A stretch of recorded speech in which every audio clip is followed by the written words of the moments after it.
Bismillahirrahmanirrahim. Warahmatullah. Kita masih dalam pembahasan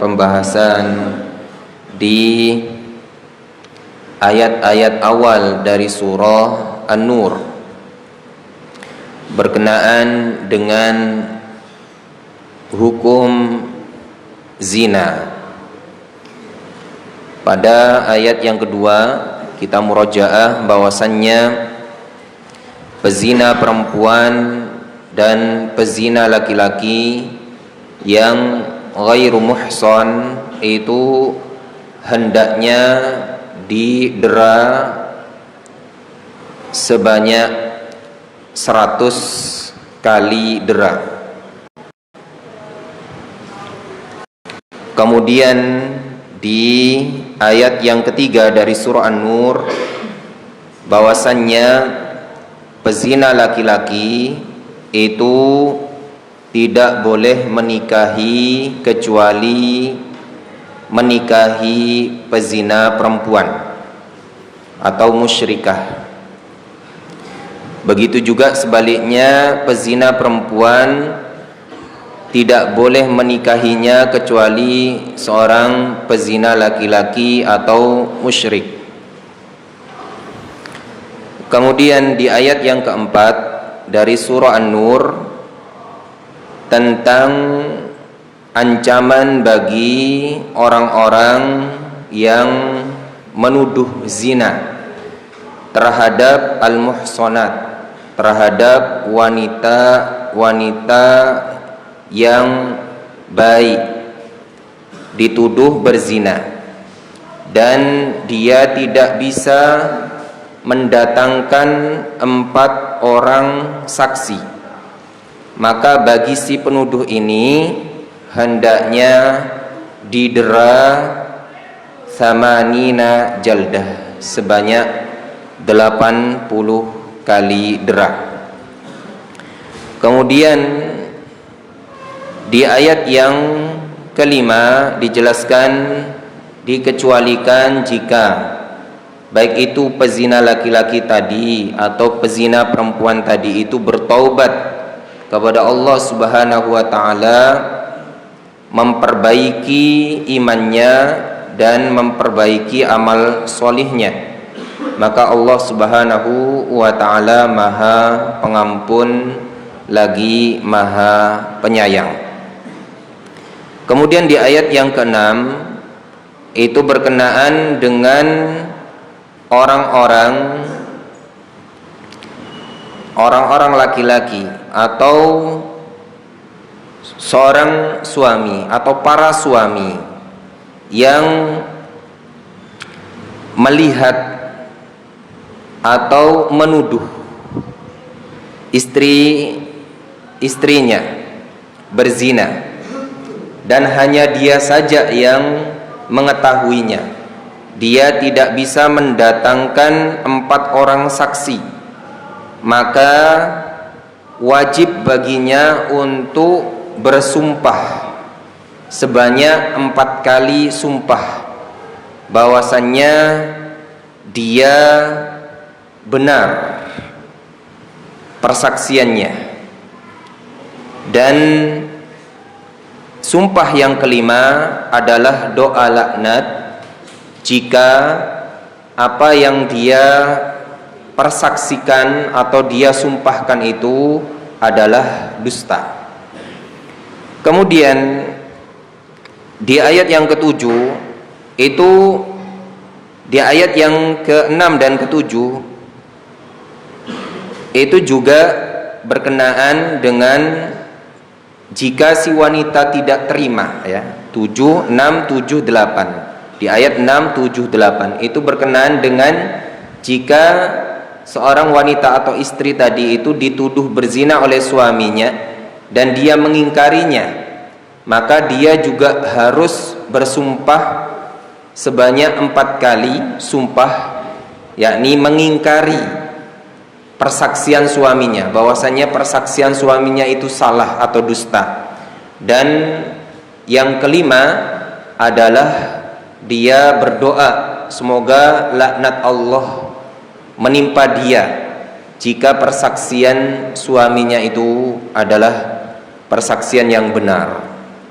Ini terakhir pembahasan kita. Kemudian pada pertemuan kemarin juga bercerita tentang hadisul ifk, yakni berita bohong yang menimpa kepada istri Nabi Muhammad sallallahu alaihi wasallam yang mulia, yakni Aisyah radhiyallahu taala anha, yang mana Aisyah radhiyallahu taala anha dalam kisah yang panjang pernah ketinggalan dalam suatu perjalanan, dan dia, yakni Aisyah radhiyallahu taala anha, dituduh berzina karena dia dibonceng oleh ontanya salah seorang sahabat Nabi sallallahu alaihi wasallam yang mulia.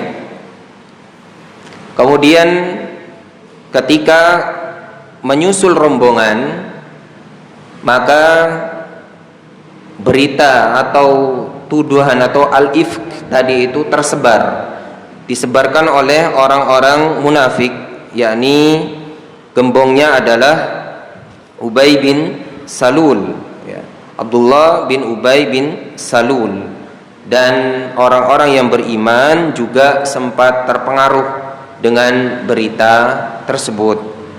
Nah, barakallahu fikum. Ikhwatal iman rahimani wa rahimakumullah. Maka malam ini insyaallah kita akan lanjutkan pada ayat yang berbunyi laula ja'u alaihi bi arba'ati syuhada. Ya. Ayat yang ke-13. Ayat yang ke-13. Baik, silakan ditampilkan ayat yang ke-13. Ya. Laula ja'u alaihi bi arba'ati syuhada. Kemudian 14, kemudian 15, ya. Ya, insyaallah sampai 15 ya. Jika waktunya cukup. Insyaallah kita malam ini membahas ayat yang ke-13, ya, ke-14 dan ke-15. Silakan ditampilkan. Saya talqin, panjenengan ikuti ya. A'udzu billahi minasy syaithanir rajim.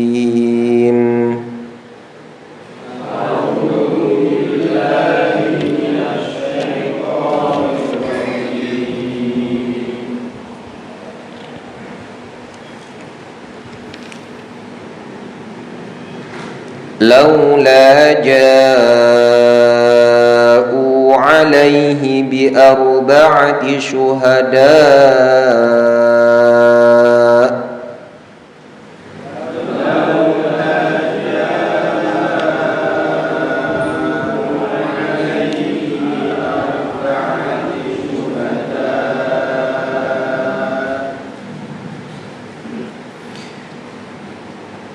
فإذ لم يأتوا بالشهداء فأولئك عند الله هم الكاذبون.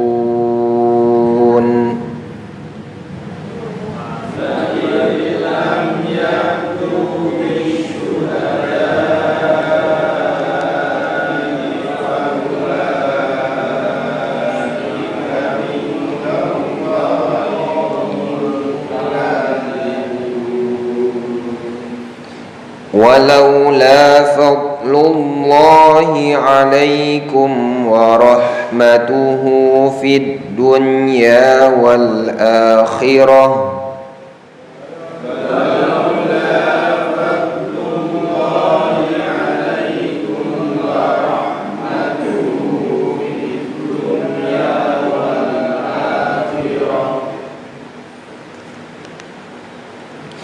lamassakum fima afadtum fihi adzabun adzim.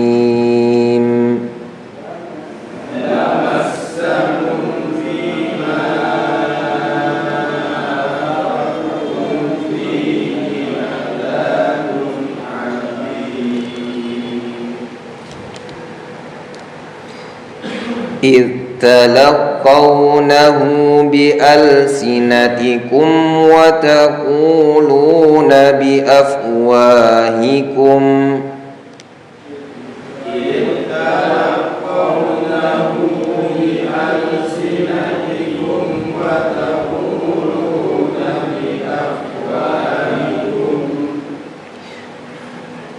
وتقولون بأفواهكم ما ليس لكم به علم وتحسبونه هينا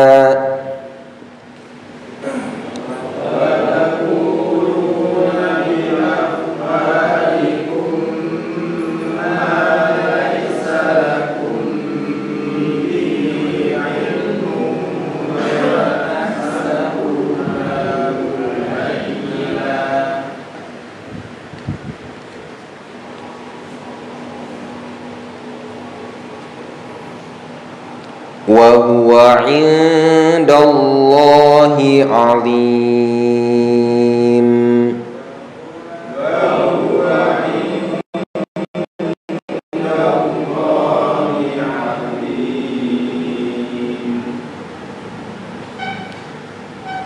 Baik, barakallahu fikum. Siapa dibaca artinya dulu, kemudian siapa qori'nya? Ada qori'? Monggo dibaca terjemahnya dulu, ayat 13, 14, 15. Bismillahirrahmanirrahim. Mengapa mereka penuduh itu tidak datang membawa 4 orang saksi? Oleh karena mereka tidak membawa saksi-saksi itu, maka mereka itu dalam pandangan Allah adalah orang-orang yang berdusta.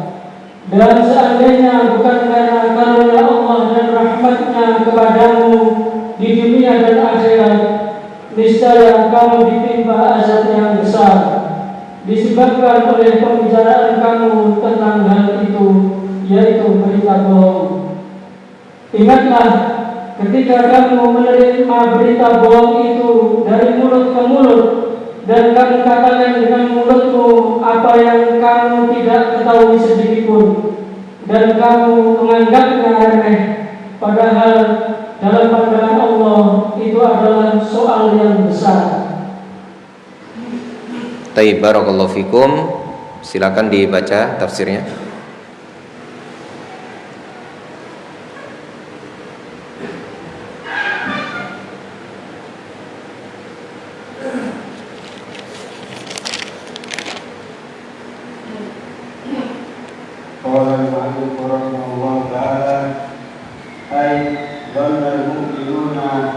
Dari laula ja'u alaihi bi arba'ati syuhada, berarti tafsirnya ay halla ja'ar ramuna. Ya, ayat 13, tafsirnya ayat yang ke-13. Dari halla ja'ar ramuna. Ya. Ay halla ja'ar ramuna ala ma ramu bihi bi arba'ati syuhada'i ay udulun mardiyin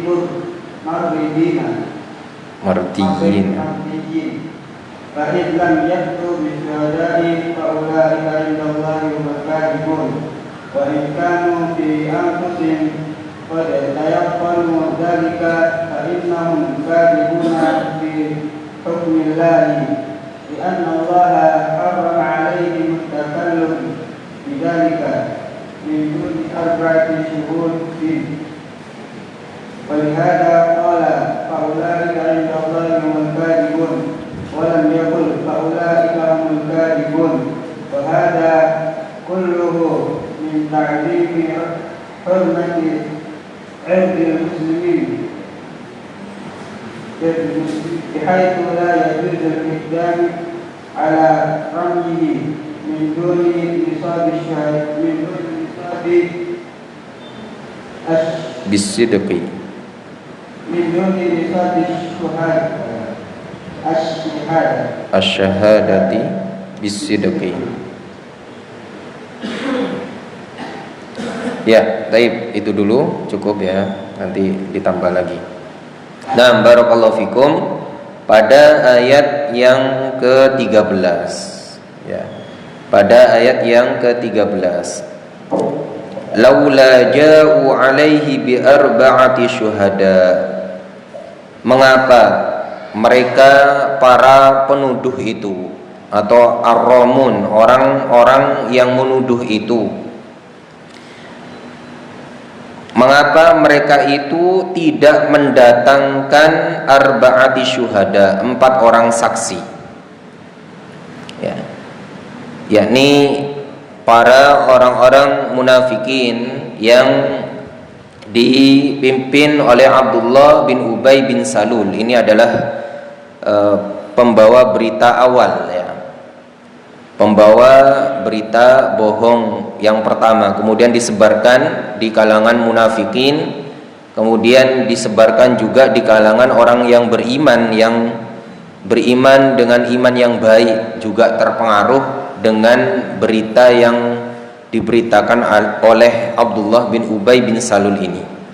Mengapa orang-orang yang memberitakan ini, semua yang terlibat dalam pemberitaan atau al-ifk, berita bohong ini, tidak mendatangkan 4 orang saksi? Karena tuduhan mereka itu bukan tuduhan biasa, yakni tuduhan zina, yakni menuduh Aisyah radhiyallahu taala anha telah berzina dengan sahabat Sofwan bin Mu'attal As-Sulami, yang mana Sofwan bin Mu'attal As-Sulami ini yakni punya onta, dan ontanya itulah yang digunakan untuk mengangkut atau membawa Aisyah radhiyallahu taala anha. Padahal Sofwan bin Mu'attal As-Sulami ini hanya nuntun saja karena Aisyah ketinggalan ya. Itu cerita yang sebenarnya, tapi yang didesas-desuskan oleh kaum munafikin, yang digembar-gemborkan adalah Aisyah telah berzina dengan Sofwan bin Mu'attal As-Sulami. Lah, ditegur oleh Allah di ayat 13, laula ja'u alaihi bi arba'ati syuhada. Mengapa mereka para penuduh itu tidak mendatangkan 4 orang saksi? Ya. Ai halla ja'a ar-ramuna ala ma ramau bihi bi arba'ati syuhada. Mengapa mereka ar-ramun, para penuduh itu, tidak mendatangkan 4 orang saksi atas tuduhan mereka itu? Karena tuduhannya bukan tuduhan yang sepele ya, tuduhan berzina, dan menuduh berzina itu harus mendatangkan 4 orang saksi ya, harus mendatangkan 4 orang saksi ya. Bahkan sudah dibahas, kalau dia tidak bisa mendatangkan 4 orang saksi, dia termasuk qadzaf, dan hadnya qadzaf itu didera thamanina jaldah, 80 kali dera, bukan suatu yakni yang sepele. Ai udulin mardiyin. Kenapa mereka tidak mendatangkan 4 orang saksi yang udul, yang adil, yang mardiyin, yang dipercaya ya, yang mana notabene orang-orang munafik ini bukan orang-orang yang udul, bukan orang-orang yang mardiyin, apalagi mereka tidak melihat secara langsung ya. Maka selanjutnya, fa id lam ya'tu bisyuhada'i fa ulaika indallahi humul kadhibun. Oleh karenanya mereka tidak mendatangkan atau tidak bisa mendatangkan 4 orang saksi tersebut, maka mereka di sisi Allah Subhanahu wa taala dianggap orang yang kadzibun, orang yang berdusta. Jadi mereka menuduh Aisyah berzina dengan Safwan bin Mu'attal. Mereka tidak bisa mendatangkan 4 orang saksi. Maka di sisi Allah subhanahu wa ta'ala para penuduh tersebut semuanya itu di sisi Allah humul kadhibun, adalah dianggap orang-orang yang berdusta. Wa in kanu fi anfusihim qad tayaqqanu dzalik. Meskipun mungkin dalam hati mereka itu merasa yakin, oh Aisyah ini sudah berzina dengan Safwan bin Mu'attal. Dalam hatinya mungkin ada keyakinan, tapi karena mereka tidak bisa mendatangkan 4 orang saksi, mereka tetap dianggap yakni kadzibun. Fa innahum kadzibuna fi hukmillah, karena mereka semua adalah orang-orang yang berdusta di dalam pandangan hukum Allah. Ya. Jadi orang-orang yang tidak bisa mendatangkan 4 orang saksi dalam tuduhan zinanya itu dianggap kadzibun, dianggap orang yang berdusta di sisi Allah subhanahu wa ta'ala. Li'anna Allah harrama alaihim at-takalluma bidzalika min duni arba'ati syuhud.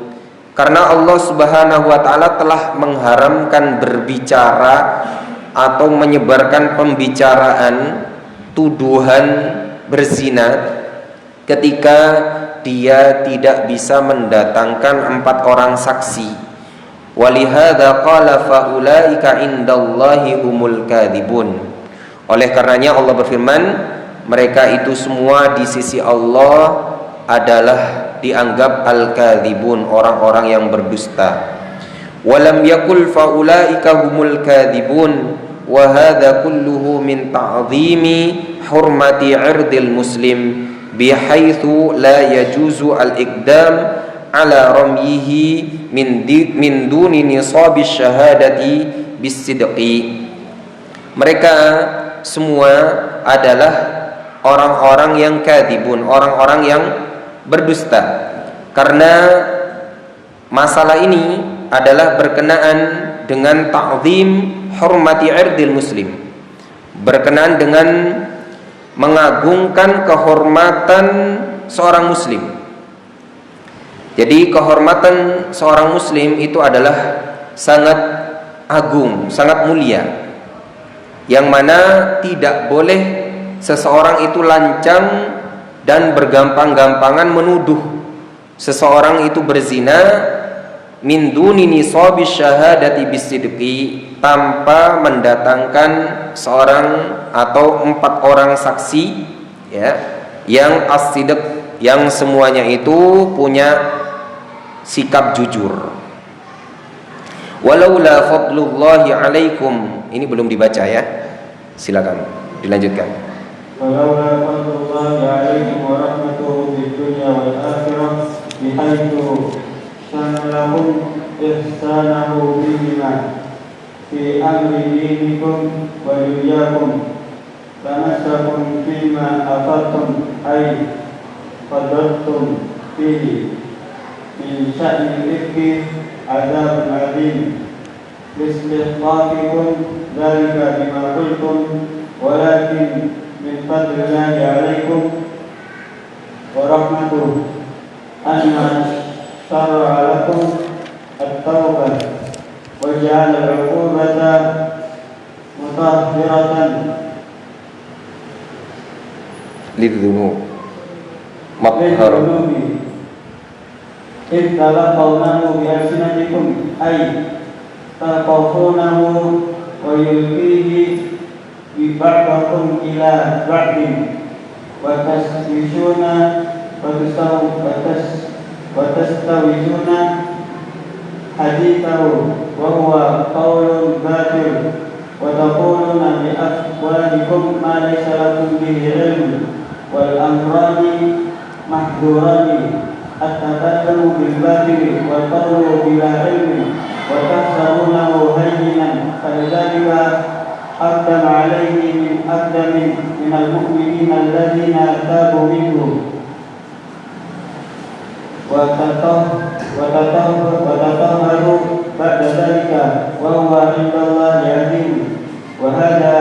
فيه الزجر البليغ عن تعاطي بعض الذنوب على وجه التهاون بها، فإن العبد لا يفيده hisanuhu syai'an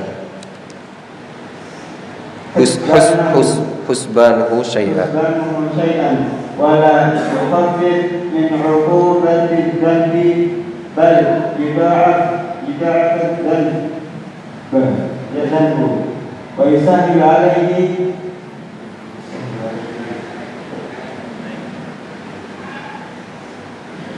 مواقعته مرة أخرى. Baik, cukup. Baik, barakallahu fikum.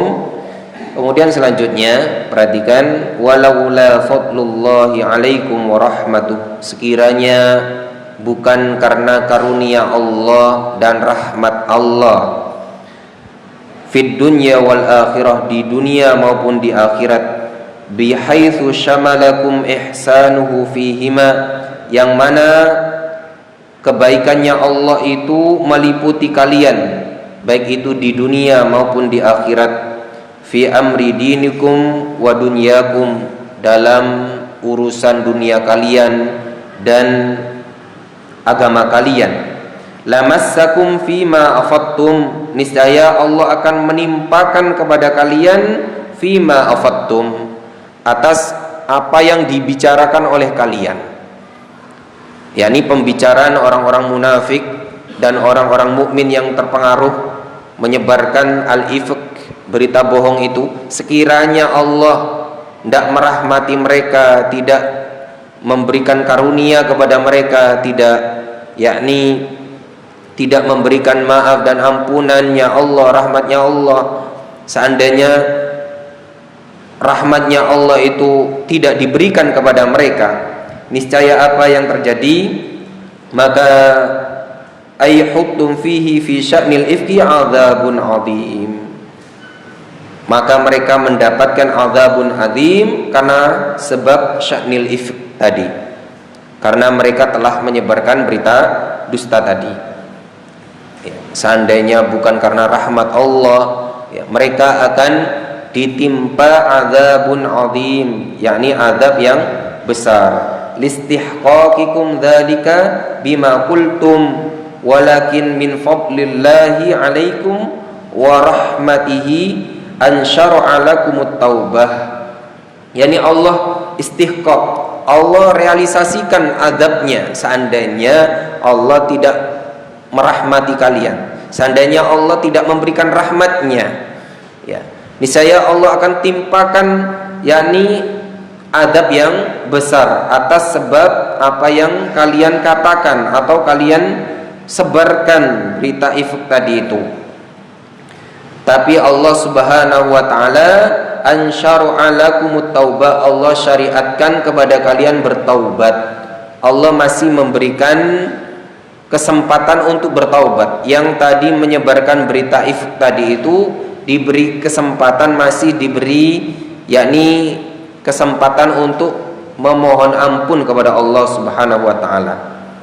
Wa ja'alal uqubata maqharatan lidzunub, dan Allah jadikan al-uqubah, hukuman itu sebagai maqharatan lidzunub, sebagai pensucian dari dosa-dosa. Sebagian dari yakni penyebar berita dusta tadi itu telah ditunaikan had oleh Rasulullah Muhammad sallallahu alaihi wasallam, sebagaimana di ayat-ayat sebelumnya, yakni Rasulullah Muhammad sallallahu alaihi wasallam telah menimpakan had, yakni had qadzaf. Had qadzaf itu 80 kali cambukan bagi si penuduh yang tidak bisa mendatangkan 4 orang saksi. Setelah di had qadzaf tadi itu, maka hadnya tadi, hukumannya tadi itu menjadi madharah, menjadi pensuci lidzunub, bagi dosa-dosa mereka. Ini menunjukkan rahmatnya Allah, karunia Allah. Seandainya dihukum, maka mereka dosa-dosanya diampuni dan seandainya mereka belum dihukum, mereka diberi kesempatan untuk bertaubat, ya. Jadi orang-orang yang mungkin belum ditangkap atau belum ketahuan, maka itu masih ada kesempatan bertaubat kepada Allah Subhanahu wa ta'ala. Ini menunjukkan karunia Allah dan rahmat Allah Subhanahu wa ta'ala. Ittalaqawnahu bi'alsinatikum. Ingatlah ketika kalian menyebarkan berita-berita dusta atau hadisul ifk tadi itu, bi'alsinatikum, dengan lisan-lisan kalian, dari lisan ke lisan. Ai talaqawnahu wa yulqihi ba'dukum ila ba'din, yang mana kalian menyebarkan ke orang-orang, menyampaikan kepada orang-orang, sebagian kalian menyebarkan kepada sebagian yang lain. Wa tastaushuna hadithahu, dan kalian menggencarkan berita-berita tersebut, menggencarkan pemberitaan berita bohong tersebut. Wa huwa qaulun batil, padahal yang disebarkan itu adalah ucapan yang batil, ucapan yang salah. Wa taquluna bi afwahikum ma laysa lakum bihi ilmun, dan kalian mengatakan dengan mulut-mulut kalian apa yang kalian tidak punya ilmunya. Bahkan orang-orang yang beriman, orang-orang yang baik terpengaruh dengan berita yang disebarkan oleh orang munafik tadi, padahal mereka itu hakikatnya tidak punya ilmu tentang kejadian sebenarnya seperti apa. Mereka taqulun bi afwahikum ma laysa lakum bihi ilmun wal amrani mahdhurani. Keduanya adalah dua perkara yang terlarang, yang bahaya. Yakni yang pertama at-takallumu bil batil, yakni berbicara dengan pembicaraan yang batil, yang salah. Ini perkara yang pertama. Kemudian yang kedua adalah wal qaulu bila ilmin, berbicara tanpa ilmu. Ini adalah yakni perkataan yang dua-duanya salah, tidak boleh atau bahaya, mahdzuran. Yakni at-takallumu bil batil, dan yang kedua al-qaulu bila ilmin, berbicara dengan pembicaraan yang salah, ini mahdzur. Kemudian yang kedua, berbicara dengan tanpa ilmu, kita tidak mengetahui hakikatnya, kita jahil dalam yakni perkara tersebut, lalu kita katakan ini adalah perkara yang mahdzur, yang nomor dua. Sama-sama mahdzur, sama-sama bahaya dan terlarang, yakni berbicara dengan pembicaraan yang salah, dan yang kedua berbicara dengan sesuatu yang kita tidak mengetahui ilmunya. Wa tahsabunahu hayyinan, dan kalian mengira itu adalah perkara yang hayyinan, yang sepele. Yakni kalian berbicara sesuatu yang batil, kalian berbicara tanpa ilmu, kalian menyebarkan berita-berita bohong berkenaan dengan istri Nabi, apalagi ya, berkenaan dengan istri Nabi yang dituduh berzina dengan Sofwan bin Mu'attal. Ini bukan perkara kecil, tapi mereka orang-orang munafik itu tahsabunahu hayyinan, kalian menganggapnya adalah perkara yang sepele atau remeh. Falidzalika aqdama alaihi man aqdama minal mu'minina alladzina tabu minhu. Oleh karenanya mereka adalah orang-orang yang lancang dan telah berani menyebarkan berita-berita tersebut, kecuali orang-orang yang bertaubat dari mereka. Wa tatahharu ba'da dzalika, dan mereka mensucikan diri setelah itu, kecuali orang-orang yang taubat, menyesali, ya, minta ampun kepada Allah, dia telah menyesali bahwasanya yang dia sampaikan, yang dia ceritakan itu adalah sesuatu yang salah, lalu dia tatahharu, mensucikan dirinya, maka Allah Subhanahu wa taala akan mengampuninya. Wa huwa indallahi azim, dalam masalah ini di sisi Allah adalah perkara yang besar. Wa hadza fihi zajrul balighu an ta'ati ba'di dzunubi ala wajhi tahawuni biha. Dan di dalam ayat ini juga mengandung faidah atau hikmah, bahwasannya ada az-zajrul baligh, ada peringatan keras bagi kita membiasakan dosa-dosa yang kita anggap tahawun, sepele. Ya. Bahwasanya menuduh orang berzina ini dianggap sepele. Dari hal yang sepele ini, yang dianggap sepele padahal di sisi Allah besar. Maka ini berlaku pada semua dosa. Banyak orang itu menganggap ini cuma dosa ini. Menurut kita dosa ini kecil, tapi di sisi Allah besar. Jadi ada hikmah bahwasanya kita tidak boleh menyepelekan atau menganggap remeh dosa yang kita anggap kecil. Bisa jadi di sisi Allah adalah suatu yang azim, yang besar. Wa hadza fihi zajrul baligh, dan seterusnya tadi, fa innal 'abda la yufiduhu husbanuhu syai'an wa la yukhaffafu an uqubati dzanbi bal yudha'afu dzanbu wa yashalu 'alaihi mawaqi'atuhu marratan ukhra. Sesungguhnya seorang hamba itu tidak bermanfaat baginya persangkaannya terhadap sesuatu. Jadi nggak boleh kita bersangka-sangka atau menyangka atau menganggap. Ya. Contoh ini, orang menganggap adalah hayyinan, satu yang remeh, tapi ternyata di sisi Allah satu yang azim. Ini menunjukkan bahwasanya persangkaan atau husban, persangkaan manusia itu tidak bermanfaat. Jadi kalau kita menjadikan husban atau anggapan atau persangkaan itu sebagai dalil atau sebagai dasar, ini tidak berfaedah. Yang berfaedah adalah di sisi Allah besar apa kecil. Maka orang yang punya sifat hayyinan tadi itu wala yukhaffafu an uqubati dzanbi, tidak diringankan dosanya, hukuman terhadap dosanya, bal yudha'afu dzanbu, akan tetapi malah sebaliknya, orang yang menganggap remeh tadi itu yudha'afu dzanbu, akan dilipat gandakan dosanya.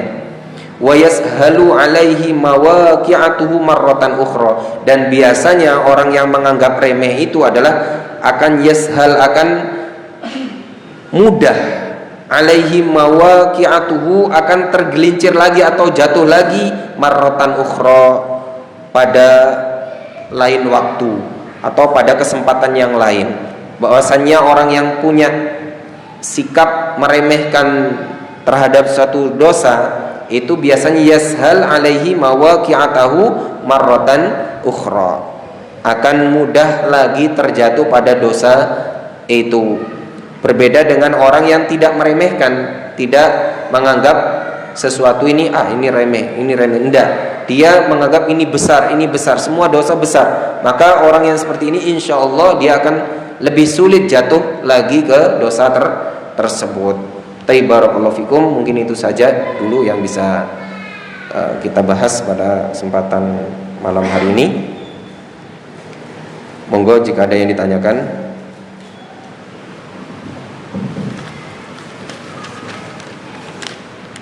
Ada satu pertanyaan Ustaz dari Ikhwan. Pertanyaannya terkait dengan kejadian saat ini. Kami menerima tamu dari luar kota, beberapa tamu dari luar kota. Kemudian kami menjamu tamu tersebut dengan baik. Namun tamu tersebut sebenarnya tujuannya bukan ke rumah kami, namun beliau mengadakan safar dengan tujuan mengikuti ritual. Cukup. Barakallahu fikum. Bisa difahami. Nah, barakallahu fikum. Jadi pertanyaannya berkenaan dengan menjamu tamu. Barakallahu fikum. Nah, menjamu tamu ini adalah satu ibadah yang mulia, ya. Di menjamu tamu ini adalah ibadah yang mulia. Ini adalah sunnah Rasul. Ini adalah ajaran Nabi Sallallahu Alaihi Wasallam. Bahkan apalagi jika saudara kita dari jauh, ya kan. Jadi ini kita jawab secara umum saja, ya. Kita jawab secara umum. Ya, baik orang-orang yang kita kenal maupun orang yang tidak kita kenal, ya. Jika memang bertamu dan itu hak kita menerima tamu, atau umpamanya kita keberatan, bisa kita menolaknya. Umpamanya tempat kita tidak cukup, itu bisa kita menolak, ya. Dan untuk orang yang bertamu yang tidak diperkenankan untuk tinggal di rumah kita, maka tidak boleh marah. Itu di antara adab antara mudif dan yakni antara si penerima tamu dan orang yang musta'dzin, orang yang datang minta izin bertamu. Ini sama-sama punya adab, ya. Yang penerima tamu ada adabnya, dan orang yang minta izin bertamu itu ada adabnya. Jadi sama-sama menunaikan adabnya. Dan ini pembahasan yang luas, dan ketika berkenan dengan safar dan safarnya itu adalah safar yang baik, maka kita harus mendukungnya. Umpamanya yakni safarnya menuju tempat-tempat yang baik, ya, dan dia termasuk ibnu sabil, ya, orang yang melakukan perjalanan jauh yang butuh bekal, maka kita bantu tempat tinggal, kita bantu yakni makanan dan lain sebagainya, ya.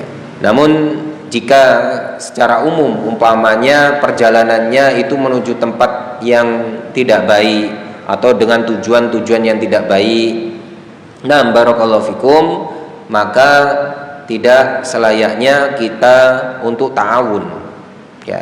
Tidak selayaknya untuk kita ta'awun. Maka yang ada adalah tanasuh, kita menasehati dalam albir wat taqwa. Bisa jadi orang yang sedang safar itu dia butuh nasihat, butuh yakni keterangan yang baik, ya, maka nasihati dengan cara yang baik. Barakallahu fikum. Mungkin itu saja, ya. Jadi cukup ditanyakan secara umum. Barakallahu fikum. Ada lagi?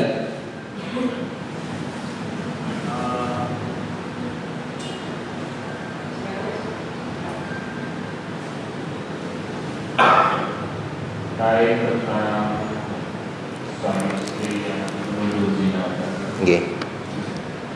Ketika suami atau istri menuduh saksi berzina, kan tadi harusnya kalau tidak bisa menyatakan saksi, dia harus bersumpah.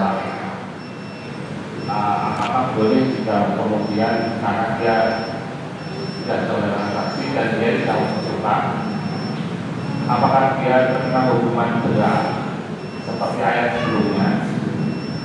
Jika dia tidak bisa dua-duanya ikut, tidak mau bersumpah, tapi apakah dia mendapatkan hukuman berat, ataukah dia diperbolehkan mencabut tuduhannya? Apakah jika dia sudah mencabut tuduhannya, dia terbebas dari semua tadi? Baik, barakallahu fikum. Diadani dulu, nanti kita jawab pertanyaan yang nomor 2 tadi. Baik, barakallahu fikum. Berkenan dengan qadzaf, ya, menuduh zina. Kalau orang kepada orang lain, ya, orang kepada orang lain, bukan suami istri, ya, ini wajib mendatangkan 4 orang saksi, ya. Orang kepada orang lain, kepada keluarganya orang lain, ya kan? Kepada orang lain, maka ini wajib mendatangkan 4 orang saksi kalau dia menuduh berzina. Dan si penuduh ini tidak dihitung 4, di luar yang 4, ya. Jadi dia umpamanya dia melihat, maka ditambah dengan 4 orang saksi yang melihat sama seperti dia, seperti timba masuk ke dalam sumur, nggak boleh dugaan. Kemudian gimana kalau suami kepada istrinya, ya, dan ini tidak berlaku istri kepada suami, sudah dijelaskan pada pertemuan sebelumnya, yakni ini hanya az-zawj kepada az-zawjah, tidak berlaku kepada zaujah kepada zaujnya. Umpamanya yang melihat berzina adalah istri melihat suaminya berzina, maka tidak berlaku hukum ini. Yang berlaku hanya zaud melihat zaujahnya.